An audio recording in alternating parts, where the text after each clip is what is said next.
Hello everyone, welcome to KV teachers guild. So बच्चों, अभी हम डिस्कस करेंगे class 8 maths half yearly exam का एक क्वेश्चन पेपर। ये Kendriya Vidyalaya previous year exam का पेपर है। मार्क्स है 80, टाइम 2.5 आवर्स। पेपर को 4 सेक्शंस में डिवाइड किया गया है।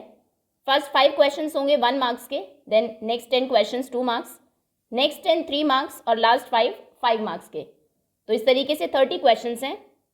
सबसे पहले section A, first question is 60% of 500 students are good in mathematics। 500 students हैं जिनमें से 60% मैथ्स में अच्छे हैं। How many are not good in maths? कितने बच्चे मैथ्स में अच्छे नहीं हैं? यहाँ पर परसेंट नहीं पूछा है, हाउ मेनी मतलब आपको नंबर ऑफ स्टूडेंट्स बताने हैं। सो टोटल स्टूडेंट्स है 500 और पहले हम कैलकुलेट करेंगे नंबर ऑफ स्टूडेंट्स जो मैथ्स में अच्छे हैं, क्योंकि क्वेश्चन में वो हमें परसेंट में दिया है। So number of students good in maths is equals to 60% of 500।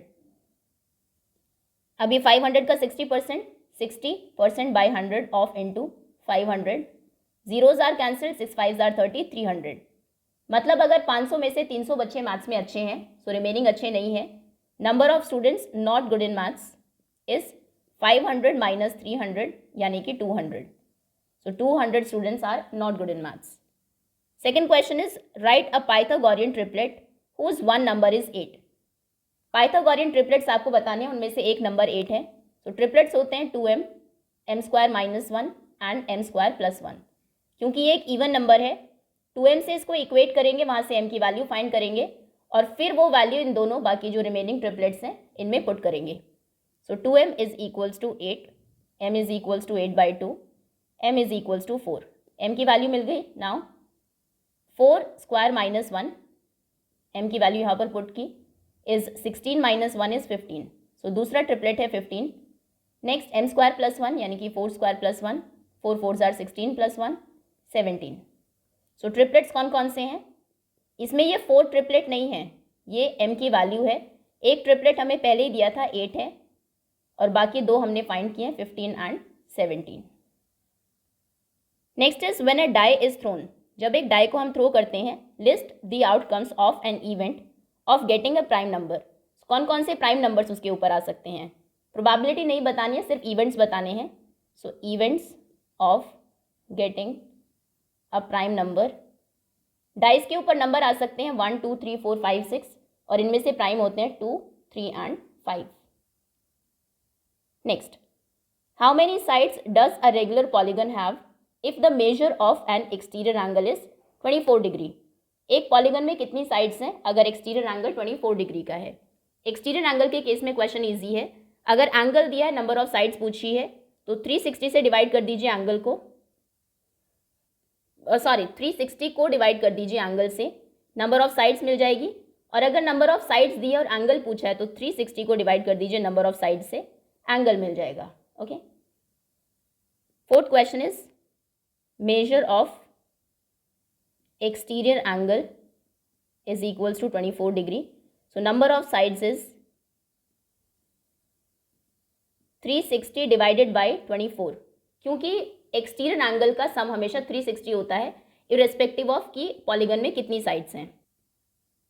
6 4s are 24, 6 6s are 36, now 2 2s are 4, 2 3s are 6 30, 2 15 15। So number of sides हैं 15। Next is find the value of x। x की value find करनी है। x by 3 plus 1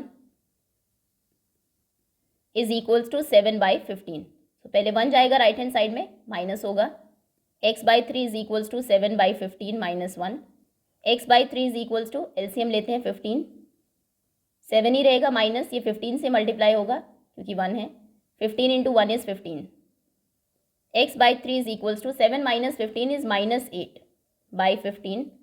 अभी 3 उधर जाएगा, x is equals to minus 8 into 3 by 15, क्योंकि यहाँ पर डिनोमिनेटर में है, उधर न्यूमरेटर में मल्टीप्लाई होगा। 3 5s are 15। So x is equals to minus 8 by 5।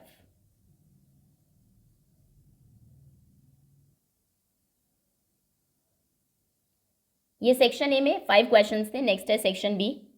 Find करनी है वैल्यू 2/5 इंटू -3/7 -1/14 -3/7 इंटू 3/5। और इसमें हम प्रॉपर्टी यूज़ करेंगे, डायरेक्ट मल्टीप्लाई करके एलसीएम नहीं लेना है। सो 2/5 क्वेश्चन नंबर 6 इंटू -3/7 -1/14 -3/7 इंटू 3/5। अभी इन दोनों में यहाँ पर 3 नंबर्स हैं, ये मल्टीप्लाई होगा, पहले ये एज इट इज रहेगा, ये मल्टीप्लाई होगा। अगर इसमें फर्स्ट और थर्ड को हम देखें तो इसमें 3/7 कॉमन है दोनों में ही, माइनस भी हम कॉमन ले सकते हैं, यहाँ पर भी है, यहाँ पर भी 3/7 के आगे माइनस है। तो पहले क्या करते हैं, इस नंबर को आगे लेकर आएंगे, इसको पीछे लेकर जाएंगे, ऐसा पॉसिबल है कम्यूटेटिविटी की वजह से। सो पहले प्लेसेस इंटरचेंज करेंगे, 2/5 इंटू -3/7 एज इट इज रहेगा, ये आगे आएगा और साइन के साथ ही आगे आएगा, इसमें साइन चेंज नहीं करना है। -3/7 इंटू 3/5 और -1/14 लास्ट में, ये लास्ट में और ये आगे। अभी इन दोनों नंबर्स को देखते हैं, इसको और इसको, इन दोनों में क्या कॉमन है, 3/7। अगर आप 3/7 कॉमन लेंगे तो ये माइनस भी यही रहेगा, अगर -3/7 कॉमन लेंगे तो ये माइनस और ये माइनस आगे चला जाएगा। 3/7 ही रखते हैं, 3/7 कॉमन लिया, ये माइनस बचा है, अभी ये 2/5 के आगे चला जाएगा, -2/5 यहाँ पर बचेगा, ये माइनस है, 3/7 चला गया तो यहाँ पर बचा 3/5 -3/5 एंड -1/14। तो ये होगा 3/7 ब्रैकेट में -3/5 एंड -2/5। एलसीएम सेम है, -3 -2 कितना होगा, -5 -1/14। ये 1 हो जाएगा, 5 से 5 कैंसिल, -1 सिर्फ बचेगा, -1 से जब मल्टीप्लाई करेंगे 3/7 को, ये -3/7 होगा। सो -3/7 ये सॉल्व हुआ पूरा, और लास्ट में है -1/14। अभी इसको सॉल्व करेंगे, 7 और 14 का एलसीएम 14 होगा, 7 2s are 14, 3 2 से मल्टीप्लाई होगा, 3 2s are 6 -6 एंड -1, क्योंकि यहाँ पर 14 ही है। -6 and -7 is -6 and -1 is -7/14, 7 1 is 7, 2s are 14, answer is -1/2।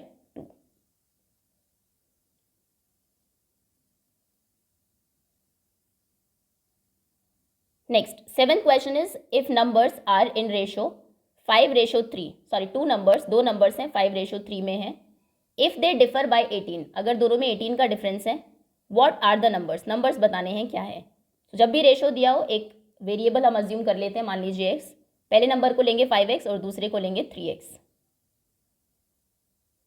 So let the numbers B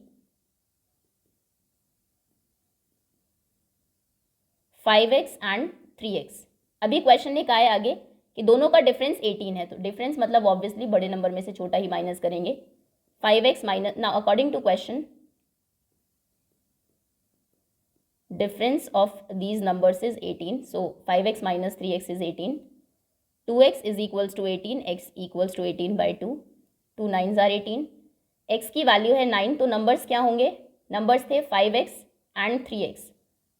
सो ये होगा 5 × 9 45, और दूसरा नंबर होगा 3 × 9, 9 3s are 27, numbers are 45 and 27.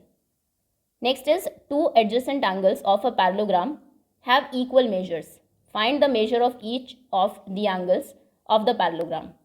Parallelogram में प्रॉपर्टीज क्या है, एंगल्स के बीच में ऑपोजिट एंगल्स इसमें इक्वल होते हैं, this angle equals to this angle, ये इसके इक्वल होता है, और एडजेसेंट एंगल्स का सम 180 होता है। कोई भी दो एडजेसेंट एंगल आप लेंगे, इसका सम, इसका या फिर इन दोनों का, इसमें बोला है एडजेसेंट एंगल्स इक्वल है, तो मान लीजिए लेट एंगल्स बी x, दोनों ही एंगल्स x है। अब अगर एडजेसेंट है तो दोनों का सम 180 होगा, x + x equals to 180 degree. Reason भी लिखेंगे, sum of adjacent angles of a parallelogram is 180 degrees. तो ये होगा 2x equals to 180, x equals to 180/2 यानी कि 90। तो दोनों ही एंगल 90 के, फिर चारों ही 90 के हो जाएंगे, मतलब वो पैरेललोग्राम एक रेक्टेंगल है। Okay, so each angle is of 90 degrees. Next is solve the following equation and check your answer. 2x/3 + 1 is equals to 7x/15 + 3। पहले इक्वेशन को सॉल्व करना है, मतलब हम x की वैल्यू फाइंड करेंगे, उसके बाद वैल्यूज पुट करेंगे 2x/3 + 1 और 7x/15 + 3 में, और देखेंगे क्या दोनों की वैल्यूज़ इक्वल है। तो सॉल्व करते हैं। वेरिएबल की टर्म्स को एक तरफ लेकर आएंगे, कॉन्स्टेंट्स को राइट हैंड साइड में लेकर जाएंगे। 2x/3 minus 7x/15 is equals to 3 minus 1। LCM होगा 15, 3 5s are 15, 5 2s are 10, minus 15 1s is 15, 7x 2, 10x minus 7x is 3x by 15 is equals to 2, 3 5s are 15, so x equals to 5 2s are 10, x की value है 10। अब ये values put करते हैं left hand side और right hand side में और देखते हैं दोनों की वैल्यूज़ इक्वल है या नहीं। ये था LHS RHS। 2x/3 + 1 और RHS में था 7x/15 + 3। x की वैल्यू है 10, सो 2 × 10/3 + 1, 10 2s are 20 by 3 + 1, 3 1s is 3, 20 + 3 is 23/3। Right hand side में 7 × 10/15 + 3, 10 और 15 कैंसिल हो गए, 5 की टेबल में आते हैं। 5 2s are 10, 5 3s are 15, 7 2s are 14, 3 3s are 9, 14 + 9 is 23। ये भी 23/3 है। लेफ्ट हैंड साइड का आंसर भी 23/3 था। LHS equals to RHS, very checked. Next is find the square root of 1 2 2 5 using prime factorization. Prime factorisation को use करके 1 2 2 5 का square root find करना है। तो पहले फैक्टर्स करेंगे। 2 की टेबल में नहीं आएगा, 3 5 6 7 8 9 10। 3 की टेबल में भी नहीं आएगा, 5 की टेबल में आएगा, 5 2s are 10, 2 रिमाइंडर 22 हुआ, 5 4s are 20, 5 5s are 25। फिर से 5 से कैंसिल होगा, 5 4s are 20, 5 9s are 45, 7 7s are 49, 7 1s is 7। So square root of 1 2 2 5 equals to square root of 5 × 5 × 7 × 7। Pairs बने, 5 बाहर आया, 7, 5 7s are 35, तो इसका रूट है 35। Next question is find the greatest 4 digit number which is a perfect square. Greatest 4 digit number कौन सा होता है? 9999, 9999। आपको वो नंबर बताना है जो परफेक्ट स्क्वायर है। तो पहले इसको चेक करते हैं और ये हम करेंगे डिवीजन मेथड से।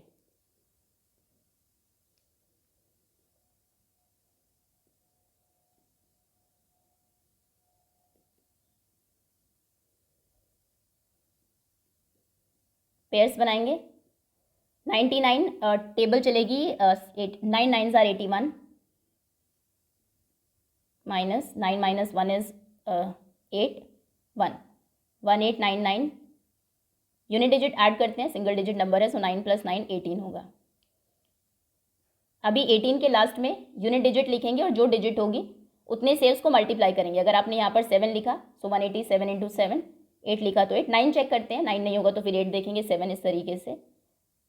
मान लीजिए 1 8 के लास्ट में हमने 9 लिखा है, सो 9 से ही मल्टीप्लाई करेंगे। 9 9s are 81, 8 9s are 72 + 8 is 80, 9 1s is 9 + 8 is 17।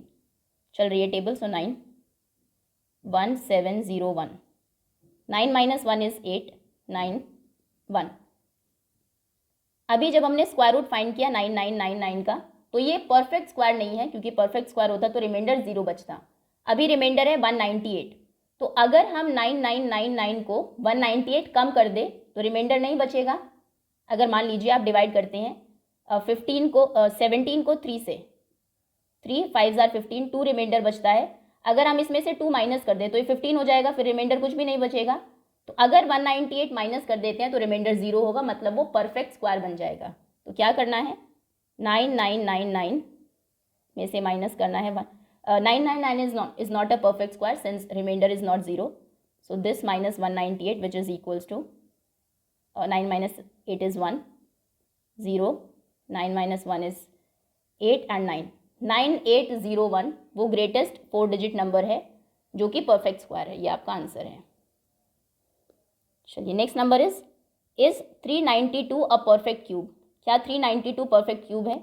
और अगर नहीं है, find the smallest natural number जिससे कि हम 392 को मल्टीप्लाई करें so that the product is a perfect cube. Cube के लिए ट्रिपलेट्स बनने चाहिए, तो 392 के फैक्टर्स करते हैं। 2 की टेबल में आएगा 2 1s is 2, 3 19, 2 9s are 18, 12 2 6s are 12, 19 2 9s are 18 and 2 8s are 16, 2 4s are 2 9s are 7 7s are 7 1s। यहाँ पर 2 का ट्रिपलेट है, 3 नंबर्स हैं, 7 का नहीं है, तो एक 7 से अगर हम इसको मल्टीप्लाई करते हैं 7 का भी ट्रिपलेट बन जाएगा और जो भी नंबर होगा वो परफेक्ट स्क्वायर होगा। So the number 7 occurs only twice, 2 बार आया है, and a number will be a perfect cube if all prime factors form a triplet, so number should be multiplied by 7। अभी उसने ये नहीं पूछा कि 7 से मल्टीप्लाई करके क्या होगा, तो यही आंसर है आपका कि 7 से इसको मल्टीप्लाई करना है। Next is an item marked at ₹840 and sold for ₹714। इतना मार्क प्राइस है, ये सेलिंग प्राइस है, डिस्काउंट बताना है कितना है and discount percent. So mark price is 840, selling price is 714। Discount क्या होता है? Mark minus selling price, so 840 minus 714, 10 minus 4 is 6, 3 minus 1 is 2, 126। इतना डिस्काउंट है, डिस्काउंट परसेंटेज कैसे फाइंड करेंगे? Discount percent is equals to discount by mark price into 100। So discount is 126, mark price था 840 and into 100, 0 cancel हुआ, then 2 6 are 12, 2 3s are 6, 2 4s are 8, 2 2s are 4, 42, then 2 2s are 4, 2 1s is 2, 2 5s are 10, 21 3s are 63, 3 5s are 15, तो discount percent है 15%।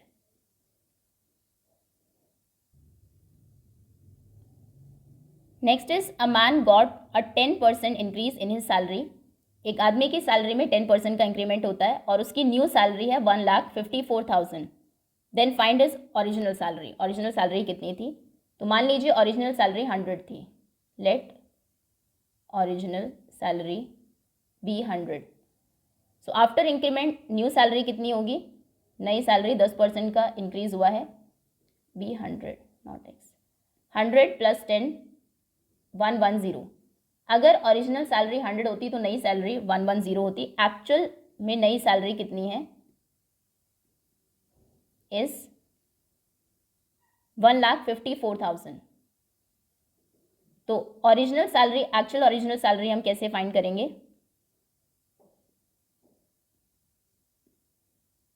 जो हमने assume किया था उसमें original कितनी थी? 100, तो इसको ऊपर रखेंगे। जो भी कैलकुलेट करना होता है उसको हमेशा ऊपर रखते हैं। डिनोमिनेटर में जो गिवन है, गिवन थी हमें एक्चुअल न्यू सैलरी, तो नई सैलरी हमारे अकॉर्डिंग 110 थी डिनोमिनेटर में, और मल्टीप्लाई करेंगे 154,000 से। 0 कैंसिल हुआ, 11 1 से 11 4 44, 11 4s are 44, 2 zeros 1 2 3 4 14 1 2 3 4, यानी कि उसकी ओरिजिनल सैलरी थी 1,40,000। Find the square root by division method. 12.25 square root find करना है डिवीजन मेथड से। सो 12.25 पेयर्स बने 12 का और 25 का। 12 पर टेबल चलेगी, 4 4s are 16 ज़्यादा है, 3 3s are 9, 10 11 12 माइनस किया, 3 बचा। आगे डेसिमल है तो डेसिमल ऊपर लगाएंगे, तब नेक्स्ट नंबर को कैरी करेंगे, नेक्स्ट पेयर को कैरी करेंगे, 25 नीचे आएगा, प्लस करेंगे 3 3 प्लस 3 इज 9। अभी टेबल कितना 5 आई चलेगी क्योंकि 5 इंटू 5 ही लास्ट में 25 देंगे। 95 into 5, 5 5s are 25, 2 carry, 5 9s are no oh sorry 3 plus 3 is 6, okay 65 5s are 5 5s are 25, 2 carry, 5 6 are 30 plus 2 is 32, remainder is 0। So square root of 12.25 is 3.5। Next is find 5 rational numbers between 2/3 and 4/5। सबसे पहले तो denominator same करते हैं दोनों का। Numbers हैं 2/3 4/5, यहाँ पर 3 है डिनोमिनेटर में, यहाँ पर 5 है। एलसीएम लेंगे ऑफ 3 एंड 5 विच इज़ 15। सो दोनों के डिनोमिनेटर्स 15 करेंगे। 2/3 में डिनोमिनेटर को 15 करने के लिए 5 से मल्टीप्लाई करना होगा, तो ऊपर भी 5 से करेंगे। This is 10/15। 4/5 3 से मल्टीप्लाई करेंगे 4 3 ज़ार 12, 12/15। अभी नंबर्स हैं हमारे 10/15 एंड 12/15। इनके बीच में हमें कितने नंबर्स फाइंड करने हैं? 5। लेकिन अभी सिर्फ एक ही रैशनल नंबर है 11/15। तो फर्दर इनको किसी नंबर से मल्टीप्लाई करते हैं। 3 से अगर हम करेंगे तो क्या होगा? ये 30 हो जाएगा। 12 3 ज़ार 36। 30 और 36 के बीच में 5 नंबर्स हमें मिल जाएंगे। तो फर्दर इनको 3 से मल्टीप्लाई करेंगे। 10/15 इंटू 3 एंड 12/15 इंटू 3। सो 30/15 3 ज़ार 45, 12 3 ज़ार 36/45। तो अभी हम नंबर्स फाइंड करेंगे 30/35 एंड 45 के बीच में नंबर्स होंगे 31/45, 32/45, 33/45, 34 एंड 35। तो ये वो 5 नंबर्स हैं।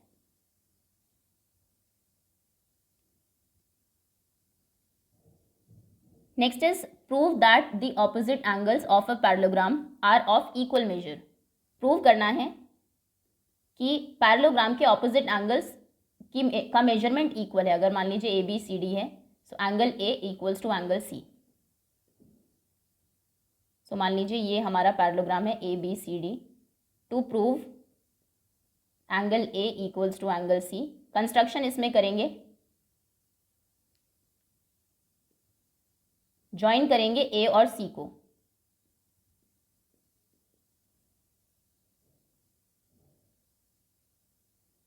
अभी यहाँ पर 4 एंगल्स हमें मिलेंगे, angle 1 and 2, 3 and 4।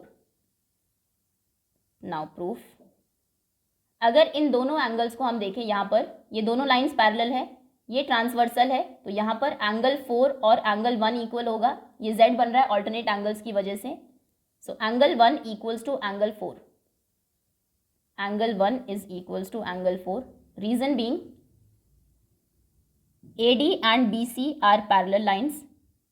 AD is parallel to BC and AC is transversal. तो 1 4 के इक्वल है, 2 3 के इक्वल है, क्योंकि ये भी इसके पैरेलल है। पैरेललोग्राम में चारों जो लाइंस हैं ऑपोजिट लाइंस के पैरेलल होती हैं, और ये ट्रांसवर्सल है अगेन AC। सो ये फिर से Z बन रहा है यहाँ पर 3 equals to 2। Angle 3 equals to angle 2, क्योंकि AB पैरेलल है CD के एंड AC अगेन ट्रांसवर्सल है। तो अभी इन दोनों को ऐड करते हैं। 1 को ऐड करेंगे 2 के साथ। अगर एंगल 1 4 के इक्वल है, एंगल 3 2 के इक्वल है, सो 1 प्लस 2 किसके इक्वल होगा? एंगल 1 प्लस एंगल 2 इक्वल होगा। 1 किसके इक्वल था? 4 के। एंगल 4 प्लस 2 किसके इक्वल था? 3 के। Angle 4 plus angle 3। 1 और 2 मिलके कौन सा एंगल बनाएंगे? पूरा एंगल A, और 3 और 4 मिलके पूरा angle C। So angle A is equals to angle C, hence proved. Okay? ये इसके इक्वल है, ये इसके इक्वल है, सो ये प्लस ये इक्वल है ये प्लस ये, मतलब पूरा एंगल A पूरे एंगल C के इक्वल है।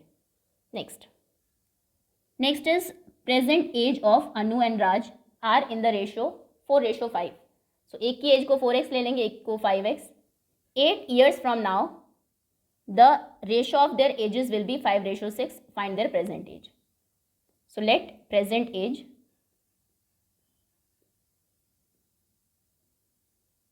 of Anu and Raj be 4x and 5x respectively. अभी आफ्टर चलिए अलग अलग लेते हैं। Let present age of Anu equals to 4x and Raj equals to 5x. Now after 8 years as कितनी होगी? अनु हो जाएगी 4x प्लस 8 की 8 ईयर्स, एंड राज होगा 5x प्लस 8 ईयर्स का।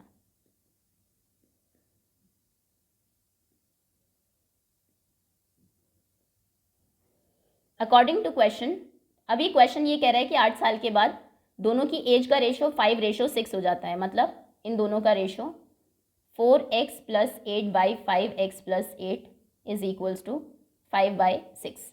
सॉल्व करेंगे, x की वैल्यू फाइंड करेंगे, क्रॉस मल्टीप्लाई करते हैं। 5 इंटू 5x प्लस 8, 5 5 ज़ार 25, 5 8s are 40 equals to 6 4s are 24, 6 8s are 48. Variables को एक तरफ लेकर आएंगे, 25x minus 24x equals to constants को एक तरफ लेकर जाएंगे, 48 minus 40. So this is x equals to 8. x की वैल्यू है 8. अभी प्रेजेंट एज फाइंड करनी है हमें. अनु की प्रेजेंट एज थी 4x, तो 4 इंटू 8 हो जाएगा. Anuj present age equals to 4x which means 4 into 8 which means 32 years. और राज की थी 5x, 5 into 8 equals to 40 years. Next is find the cube root by prime factorization method. 1,75,616. Question तो easy है, prime factors आपको simple करने हैं. Then triplets में से एक एक नंबर बार आएगा. 19 क्वेश्चन थोड़ा सा लेंदी हो सकता है ये. 1,7,5,6,1,6. 2 8s are 16, 7s are 14, 8s are 16, 0 8s are 16. Again 2 4s are 8, 3s are 6, 9s are 18, 0 2 4s are 8, 2 2s are 4, 1s is 2, then 19, 8s are 9s are 18, 5 10, 2 5s are 10, 2 2s are 4.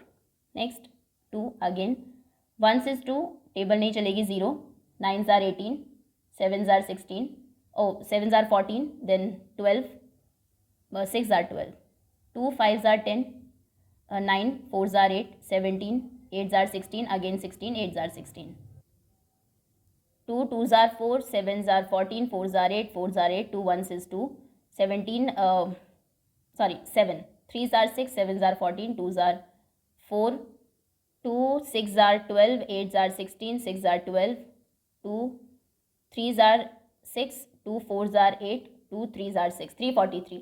343 7 का cube है. सो 7 4s are 28, 7 9s are 63, 7 7s are 49, 7 1s is 7.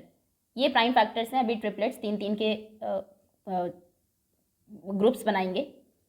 ये एक group है, यहाँ से एक 2 बाहर आएगा, देन 2 2 एंड 7. सो इनका क्यूब रूट होगा 2 into 2 into 2 into 7. 2 2s are 4, 4 2s are 8, 8 7s are 56. So cube root of जो भी नंबर है इक्वल्स टू 56. चलिए next is 4 red balls and 2 yellow balls. एक बैग के अंदर 4 रेड और 2 येलो बॉल्स हैं. The balls are identical in all respect other than colour. A ball is drawn from the bag without looking into the bag. Bag में बिना देखे आपने एक बॉल ड्रॉ की. क्या प्रोबेबिलिटी है कि वो रेड बॉल होगी? सो प्रोबेबिलिटी क्या होती है?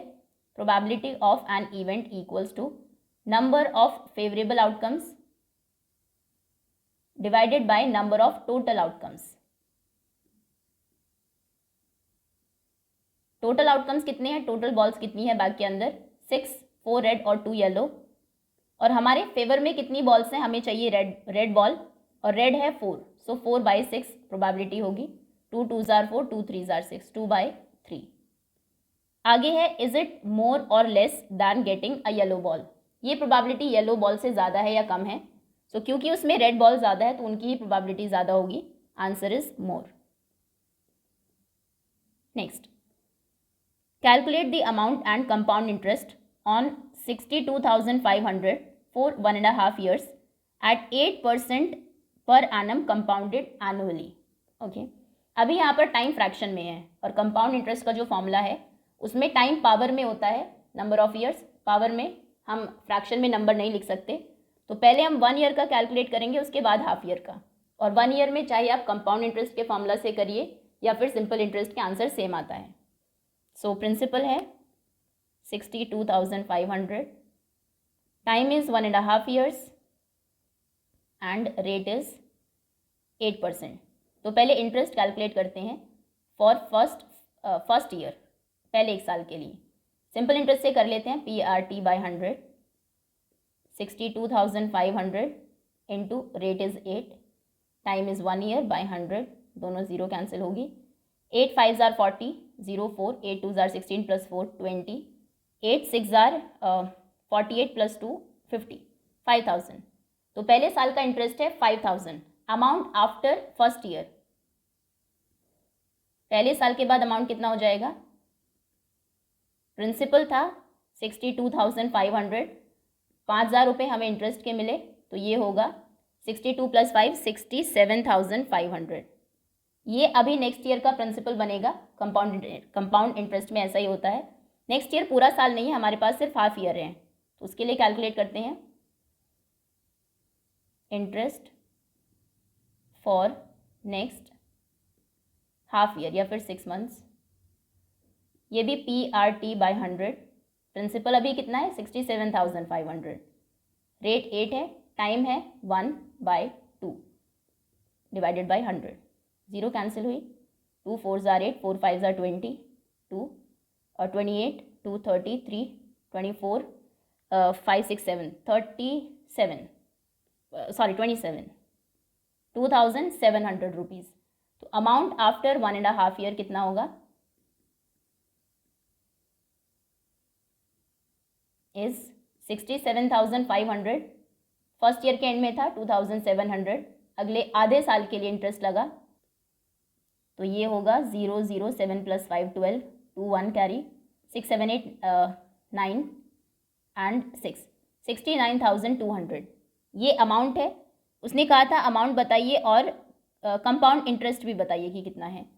तो इंटरेस्ट है पहले साल का 5,000 और दूसरे का 2,700 इज 7,700। ओके,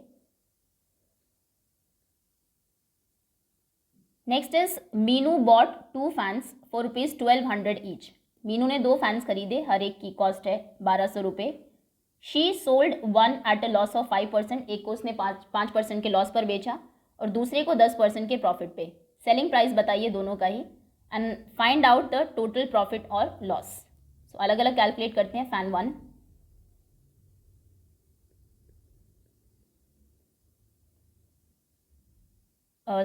कॉस्ट प्राइस कितना है? 1,200। अच्छा, लेट अजम्पशन से ही स्टार्ट करते हैं। लेट मान लीजिए CP 100 है, तो SP कितना होगा? 5% का लॉस है पहले फैन पर, तो वो होगा 95। अभी एक्चुअली में हमारा CP कितना है? इज 1,200। हमें SP कैलकुलेट करना है, एक्चुअल SP कितना है, अजम्पशन वाला नहीं। सो एक्चुअल SP कैलकुलेट करना है तो अजम्पशन वाला SP ऊपर आएगा, CP नीचे, मल्टीप्लाइड बाई 1,200। 0 cancel, 12 5 = 60, 0 6 carry, 12 9 = 108, 8 6 14, 1 1 40। तो पहले वाले का SP ये है फैन 1 का। सेकेंड फैन 2, ये बेचा है प्रॉफिट एट 10%। तो मान लीजिए CP 100 होता, SP कितना होता है यहाँ पर? 10% प्रॉफिट, मतलब 110। एक्चुअली में CP कितना है? 1, 1,200 है दोनों का ही। एक्चुअल SP हमें फाइंड करना है। सो अजम्पशन वाला SP ऊपर आएगा 110, CP 100 मल्टीप्लाइड बाई 1,200। 0 0 12 1 6 12, 2 कैरी 1, 12 1 6 12 13। ये बेचा है उसने 1,320 रुपीज़ में। अभी टोटल SP और टोटल CP फाइंड करते हैं, तभी हमें एक्चुअल में कितना प्रॉफिट हुआ है पूरी ट्रांजैक्शन पर वो पता लगेगा। सो टोटल कॉस्ट प्राइस था 1,200 + 1,200 यानी कि 2,400 और टोटल SP है 1,320 फैन 2 पर और फैन 1 का था 1,140। 0 4 2 6, 3 + 1 = 4 एंड 1 1 = 2, 2,460। तो प्रॉफिट हुआ है टोटल उसमें उसको, टोटल प्रॉफिट, क्योंकि SP ज़्यादा है, since SP is greater than CP, so profit which is equals to SP minus CP। SP है 2,460, CP वॉज 2,400, तो ये होगा ₹60 60 का प्रॉफिट।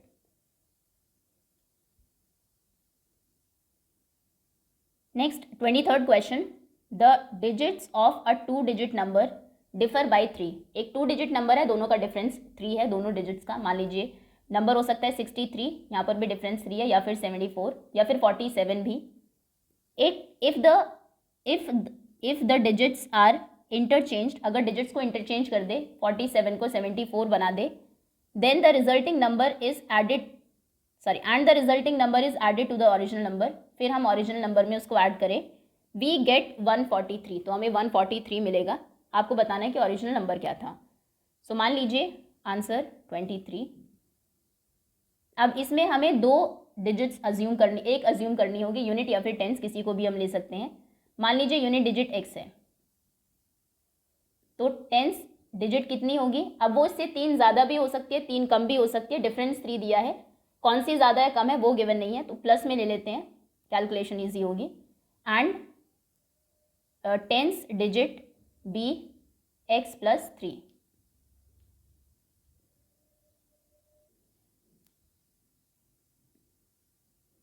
यहाँ से हमारा नंबर क्या होगा? नंबर होता है 10 times tens digit plus unit digit, तो नंबर होगा 10 टाइम्स टेंस डिजिट यानी कि x+3 plus unit digit x।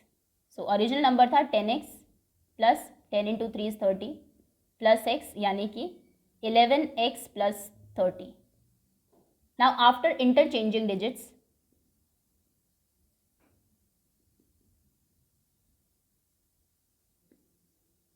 अभी यूनिट डिजिट कितनी होगी? पहले जो टेंस डिजिट थी अभी वो यूनिट डिजिट बन जाएगी, यानी कि यूनिट होगी x+3 और टेंस होगी x+3 and tens digit is x। अभी न्यू नंबर कितना होगा? फॉर्मूला वही है, 10 times tens digit plus unit digit, इसको ब्रैकेट की ज़रूरत नहीं है, सिंगल नंबर है। 10x + x is 11x, 11x + 3, ये नया नंबर है, इंटरचेंज करने के बाद डिजिट्स को, ये ओरिजिनल नंबर था। क्वेश्चन ये कह रहा है कि दोनों को अगर हम ऐड करें, so sum is 143। So now according to question, original number which was 11x + 30 plus new number which is 11x + 3 is equals to 143। 11 11 22x plus 30 + 3 33 is equals to 143। Minus करेंगे, 143 माइनस 33 इज 110। x होगा 110/23, 22 5s are 110, तो x की value है 5। तो number क्या था हमारा? Unit digit x थी, वो 5 होगी। टेंस डिजिट हमने ली थी x+3, सो टेंस होगी 5 + 3 यानी कि 8। नंबर हो जाएगा 10 टाइम्स टेंस डिजिट यानी कि 80 + 5 85। Next 24th question is, find the smallest number by which 9408 must be divided so that the quotient is a perfect square। किससे हम इसको डिवाइड करें कि क्वेश्चन हमारा परफेक्ट स्क्वायर हो? प्राइम फैक्टर्स करेंगे इसके। जब भी कभी क्वेश्चन हो कि किससे मल्टीप्लाई करें या डिवाइड करें, तो हमेशा प्राइम फैक्टर्स करते हैं। उसमें जो नंबर पेयर में नहीं है उसी से मल्टीप्लाई करेंगे या फिर उससे डिवाइड करेंगे। और अगर क्वेश्चन हो कि क्या इसमें प्लस करें या माइनस करें, तो फिर हम डिवीजन मेथड से क्वेश्चन सॉल्व करते हैं। क्वेश्चन है 9408, 2 की टेबल में आएगा 2 4s are 8, 7s are 14, 0 4s are 8, 2 2s are 4, 3s are 6, 5s are 10, 2s are 4, 2 1s is 2, 1s is 2, 7s are 14, 6 are 12, 2 5s are 10, then 8s are 16, 8s are 16, 2 2s are 4, 9s are 18, 4s are 8, again 2 1s is 2, 4s are 8, 7s are 14। अभी 2 की table में नहीं आएगा, 3 से check करते हैं। 4 5, 5 + 7 12, 3 की table में आएगा। सो 3 4s are 12, 5 13 14 27, 9s are 27, 49 7 की टेबल में आता है, 7 7s are 49, 7 1s is 7। अभी 9408 के फैक्टर्स क्या हैं? 2 × 2 × 2 × 2 × 2 × 3 × 7 × 7। परफेक्ट स्क्वायर के लिए सभी नंबर्स पेयर में होने चाहिए। 2 का पेयर है, 2 का पेयर है, 2 का है, 3 का नहीं है, 7 का भी है। तो या तो 3 को एक पेयर मिले, हम इसको 3 से मल्टीप्लाई करें, या फिर ये भी हट जाए, 3 से डिवाइड करें। क्वेश्चन उसने पूछा है कि किससे डिवाइड करें, so number should be multiplied by 3, क्योंकि 3 सिंगल नंबर है, पेयर में नहीं है।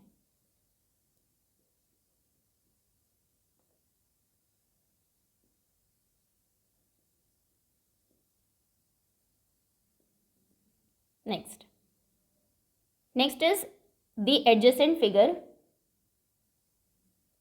The adjacent figure HOPE is a parallelogram, ये एक पैरेललोग्राम है. Find the angles, measures x y and z, state the property you we to you have to find them, you use to find them.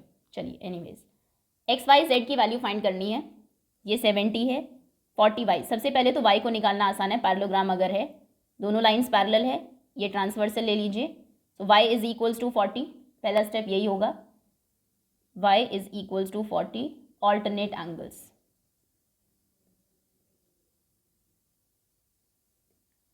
अभी z को अगर हम देखें तो कई सारे मेथड है इसको फाइंड करने के. सबसे पहले एक तो ये हो सकता है, ये एक ट्रायंगल है PHO और 70 इसका एक्सटीरियर एंगल है. एक्सटीरियर एंगल प्रॉपर्टी क्या है, ये बाहर का एंगल एडजेसेंट एंगल के अलावा बाकी जो दो एंगल्स हैं उनके सम के इक्वल होता है. मतलब 70 इक्वल है 40 और z के, तो z यहाँ से 30 हो जाएगा. या फिर एक ये भी हो सकता है कि यहाँ पर अगर हम देखें, ये देखिए ये भी एक z है, तो ये 70 है तो ये पूरा 70 होगा. 70 में से अगर ये 40 है तो ये 30 है, ये 30 है, तो यहाँ पर z भी ऑल्टरनेट एंगल की वजह से 30 हो जाएगा. आई थिंक ये वाला कर लेते हैं, exterior angle property. So angle y plus angle z, angle y हम पहले कैलकुलेट कर चुके हैं, ये 40 है degree. Angle y plus angle z equals to 70 degree, exterior angle property. So y which is 40 plus z equals to 70, so angle z equals to 70 minus 40 यानी कि 30 degree. z निकला 30, अभी बचा है x को फाइंड करने के भी कई तरीके हैं. एक तो ये हो सकता है अगर ये 30 है तो ये भी 30 है, z बन रहा है यहाँ पर. अब अगर ये 30 है, ये 40 है, इस ट्रायंगल में एंगल सम प्रॉपर्टी से हम x फाइंड कर सकते हैं. तीनों का सम 180 होना चाहिए. 40, 50, 60, 70 अगर ये है तो x 110 होगा. एक तरीका ये भी हो सकता है, अगर ये 70 है तो इस एंगल को फाइंड कर लीजिए. ये कितना होगा, दोनों लीनियर पेयर है, ये 110 होगा. 110 प्लस 70 इज़ 180. और क्योंकि ये एक पैरेललोग्राम है, पैरेललोग्राम में ऑपोजिट एंगल्स इक्वल होते हैं, सो x भी 110 होगा, जो भी सूटेबल हो. तो angle POH this plus 70 degree is equals to 180. Reason है linear pair, and angle POH equals to 180 minus 70 यानी कि दिस इज़ 110 डिग्री. अभी ये 110 है. Angle POH equals to x, angle x. इसका रीज़न है opposite angles of parallelogram are equal. So x कितना होगा, POH 110 है, ये भी 110 होगा. क्लियर. y है 40 सिंपल, z फॉर्म हो रहा है यहाँ पर, ये this is parallel to this, opposite sides of parallelogram, और ये ऑल्टरनेट एंगल्स हैं. y निकला. x कैसे फाइंड करेंगे, z, y और z दोनों इक्वल होंगे, दोनों का सम इक्वल होगा 70 के, वहाँ से x मिलेगा, वहाँ से z मिलेगा, और x कैसे फाइंड करेंगे इसको, एंड देन ऑपोजिट एंगल वाली प्रॉपर्टी. अब आते हैं सेक्शन डी पर. Half of a herd of deer, ये एनसीईआरटी का क्वेश्चन है. Half of a herd of deer are grazing in the field. एक डियर का हर्ड है, झुंड है पूरा, उसमें से आधे तो ग्रेज कर रहे हैं, एक फील्ड में चल रहे हैं. 3/4 ऑफ द रिमेनिंग, अब बाकी जो बचे उसका 3/4 आर प्लेइंग नियर बाय, पास में ही खेल रहे हैं. द रेस्ट 9, बाकी जो 9 बचे, दे आर ड्रिंकिंग वाटर, पानी पी रहे हैं from the pond. Find the number of deer in the herd. तो मान लीजिए नंबर ऑफ डियर x है हर्ड में, 26. Let number of deers be x. Now according to question कितने ग्रेज कर रहे हैं, ग्रेजिंग इज हाफ यानी कि x/2. How many are playing nearby, question ने कहा है 3/4 ऑफ रिमेनिंग. इसमें ध्यान रखना है क्योंकि कई बार हम लिखते हैं 3/4 ऑफ x, तो 3/4 ऑफ टोटल हुआ. रिमेनिंग मतलब अगर आधे चल रहे हैं तो बचे कितने, आधे. सो उन आधे का 3/4 are playing nearby, 3/4 of the remaining, which means 3/4 of x/2. बाकी आधे का 3/4, ये होगा 3x/4 2 = 8. इतने खेल रहे हैं, और remaining 9 are drinking water. So drinking water is 9. अभी सारे मिल गए हमें, तीनों को ऐड कर लेते हैं. अगर हम ग्रेजिंग वाले, प्लेइंग वाले और ड्रिंकिंग वाटर तीनों को एक जगह मिलाए तो टोटल जो हमारे झुंड में जितने भी हिरन थे वो हमें मिल जाएंगे. यानी कि x/2 plus 3, now according to question 3x/8 plus 9 equals to total जो हर्ड में डियर थे जो कि x थे, इक्वल्स टू x। अब इसको सॉल्व करेंगे, एलसीएम लेते हैं या फिर x को इधर ले आते हैं, 9 को उधर ले जाते हैं पहले। So x/2 plus 3x/8 minus x/1 equals to 9। 2, 8 और 1 का एलसीएम 8 होगा, 2 4s are 8, this is 4x, ये 3x ही रहेगा and this is 8x equals to 9। 4 5 6 7 इसमें कुछ मिस्टेक हुई है क्योंकि नेगेटिव नहीं आना चाहिए, दिस इज -x/8, तो नंबर ऑफ डियर नेगेटिव नहीं हो सकते। Half are grazing x/2, half of 3/4 of remaining, 4 2s are 8 9, oh sorry ये 9 जब उधर जाएगा ये भी नेगेटिव होगा तो ये -9 है, साइंस कैंसिल होंगे। चलिए अभी देखते हैं 4 5 6 7, -8 is -1, so -x/8 equals to -9, minus cancel कर देते हैं दोनों साइड से, so x equals to 8 × 9 72, so total जो डियर है उस हर्ड में वो है 92। नेक्स्ट कंस्ट्रक्शन का क्वेश्चन, आई थिंक कंस्ट्रक्शन इस बार सिलेबस में नहीं है बट स्टिल देख लेते हैं एक बार। एक क्वाड्रिलेटरल कंस्ट्रक्ट करना है, डियर DEAR,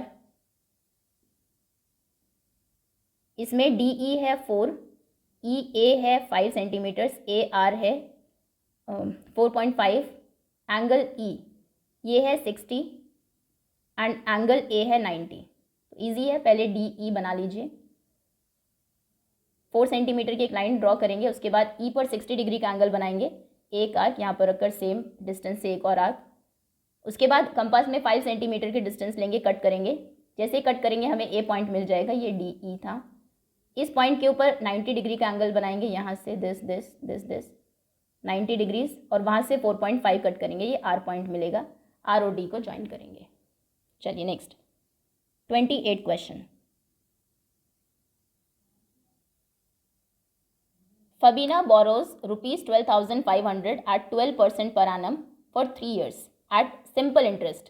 फबीना ने इतने रुपए बोरो किए, उधार लिए, 12% का रेट है 3 साल के लिए सिंपल इंटरेस्ट पर। राधा ने सेम अमाउंट इतना ही 12,500 लिया, सेम टाइम पीरियड 3 इयर्स के लिए एट 10% पर annum, उसका रेट कम है, compounded annually. Who page more interest and by how much, कौन ज़्यादा इंटरेस्ट पे करेगा और कितना ज़्यादा। पहले फबीना का काउंट करते हैं, सिंपल इंटरेस्ट, आंसर 28। उसमें इंटरेस्ट होगा PRT principal into rate into time by 100। Principal है 12,500, रेट है 12%, टाइम है 3 years by 100, zeros are cancel, 12 5s are 60, 0 6, 12 2s are 24 plus 6 is 30, 3 carry, 12 1s is 12 plus 3 is 15 into 3, 15 3s are 45, उसका interest है 4,500 फबीना का। अभी दूसरा है राधा, राधा ने सेम अमाउंट लिया है कंपाउंड इंटरेस्ट पर, तो कंपाउंड इंटरेस्ट के केस में अमाउंट कितना होता है, P into 1 plus R by 100 to the power N। Principal है 12,500, सेम, 1 प्लस रेट है 10%, 10 by 100 to the power N 3, cancel होगा, 10 1 is 10 प्लस 1 is 11, this is 12500 into 11 by 10, 11 by 10, 11 by 10, 2 0 तो कैंसिल होगी। अभी मल्टीप्लाई करना है, 11 इंटू 11 इंटू 11, 11 का क्यूब 1331 होता है, सो 1331 मल्टीप्लाइड बाई 125, 125 3s आर कितना होगा 6 375, चलिए 125 1 is 125 5 12, 3s are 323, 25 3 75, 1 375, this is 5 2 7 carry होगा 838, next again 125 3s are 375, 8 plus 5 13, 3 1 carry 11, 4 41 carry होगा, this is 3 and 125 1 is 125 plus 41, 6 4 5 6 1 166 375 और डिवाइडेड बाय 10, नीचे एक 10 भी बचा था, तो एक पॉइंट के बाद एक नंबर के पहले पॉइंट पुट करेंगे। दिस इज़ 16637.5 यानी कि 16,637 रुपीज़ 50 पैसे हो गए हैं उसके 3 साल के बाद। अभी इंटरेस्ट हमें फाइंड करना है। इंटरेस्ट होता है कंपाउंड इंटरेस्ट के केस में अमाउंट दोनों ही में, एक्चुअली अमाउंट माइनस प्रिंसिपल। सो 16637.5 माइनस 12,500 जो प्रिंसिपल था। सो दिस इज 0 7 3 5 6 1 एंड 4137.5 ये उसका इंटरेस्ट है और फबीना का था 4,500। तो कौन ज़्यादा पे कर रहा है? फबीना। वैसे कंपाउंड इंटरेस्ट के केस में इंटरेस्ट हमेशा ज़्यादा आता है। यहाँ पर प्रॉब्लम ये है कि उसका रेट भी कम था, उसने 10% पर बोरो किया था। सो फबीना पेज मोर, फबीना ज़्यादा इंटरेस्ट पे करती है। एंड बाय हाउ मच भी पूछा है उसने, कितना था उसका? 4,500 और इसका है 4137.5। माइनस करेंगे 4137.5। सो this is 0.5, 9 minus 7 is 2, 9 minus 3 is 6, 4 minus 1 is 3 by 362.5 rupees. इतना इंटरेस्ट उसने ज़्यादा दिया है। चलिए next 29th question is the number of students in a hostel speaking different languages is given below. एक हॉस्टल में लोग अलग अलग लैंग्वेजेस बोलते हैं, वो उसका डेटा यहाँ पर आपको दिया है। हिंदी कितने बच्चे बोलते हैं? 40। English language number of students, Hindi is 40, English is 12, then Marathi 9, Tamil 7, Bengali 4, total है 72। पाई चार्ट आपको बनाना है। पाई चार्ट के लिए सबसे पहले तो सेंट्रल एंगल फाइंड करेंगे। सेंट्रल एंगल में क्या है? जो जैसे हिंदी का हमें फाइंड करना है, Hindi divided by total 72 into 360। Similarly English का सेंट्रल एंगल होगा 12/72 इंटू 360, 9/72 इंटू 360, 7/72 इंटू 360।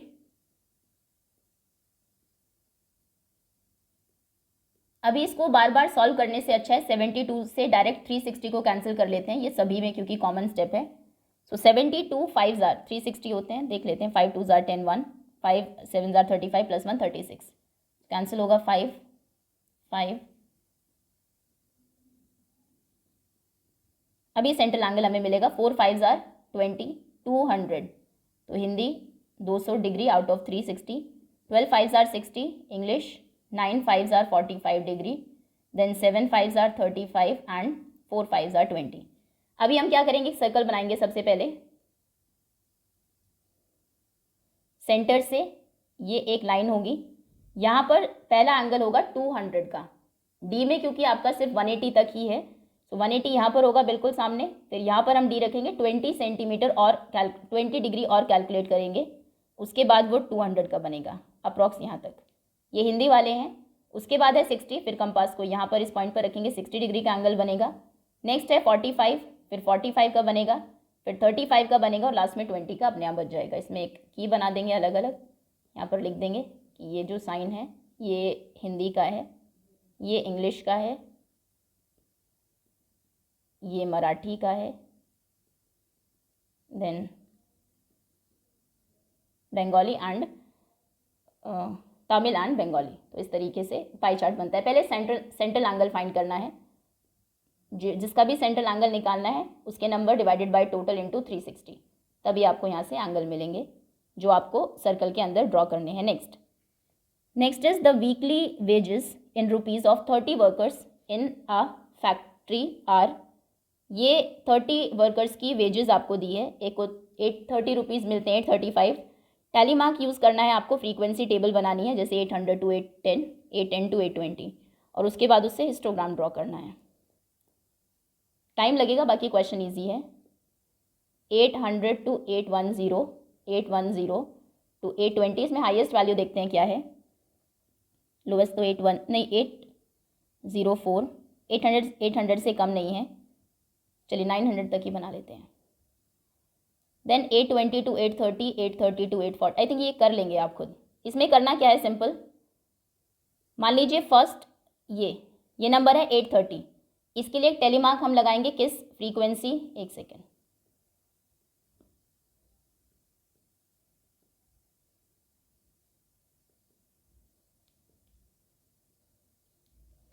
सबसे पहले 830 आएगा इसमें यहाँ पर, तो इसके आगे टेलीमार्क लगाएंगे। नेक्स्ट है 835 होगा 830 टू 840 में, फिर से नेक्स्ट है 890 यहाँ पर लास्ट में, 810 फर्स्ट, 835 फिर से यहाँ पर, फिर है 836, 869, 836, 869 इज 60 टू 70 के बीच में, 845 इज 40 टू 50 के बीच में, 898 इज 90 से पहले, सॉरी 898 इज 890 टू 900 लास्ट में। सिमिलरली 890 फिर से यहाँ पर, 820, 860, 832, 860, 832 जैसे ही होगा क्रॉस कर देंगे, ये 5 का एक ग्रुप बन गया। लास्ट में इसको कैलकुलेट करेंगे, जिसकी जितनी भी फ्रीक्वेंसी है ये आपकी फ्रीक्वेंसी टेबल बन जाएगी। Okay, so that's all students, ये था class 8 half yearly exam maths का एक question paper. Thank you so much for watching.